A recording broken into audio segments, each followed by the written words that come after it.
வாங்க இன்னைக்கு பீட்ரூட் காய் சட்னி எப்படி செய்யலாம்னு பார்க்கலாம். எண்ணெய் ஊற்றிக்கலாங்க. கடலைப்பருப்பு போட்டுக்கலாங்க. உளுத்தம்பருப்பு போட்டுக்கலாம். சீரகம் போட்டுக்கலாம். மல்லி போட்டுக்கலாம். 3 காஞ்ச மிளகா போட்டுக்கலாம். பச்சை மிளகா 2 போட்டுக்கலாம். கொஞ்சமாக புளி போட்டுக்கலாம்.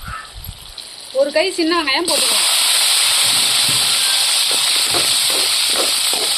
ஒரு கொத்து கருவேப்பிலை போட்டுக்கலாம். இப்போ கட் பண்ணி வச்சுட்டு பீட்ரூட்டை இப்போ சேர்த்துக்குங்க.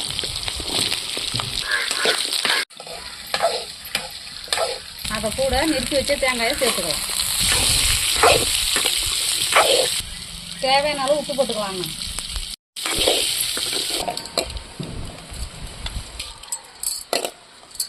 பீட்ரூட் சட்னி ரெடிங்க.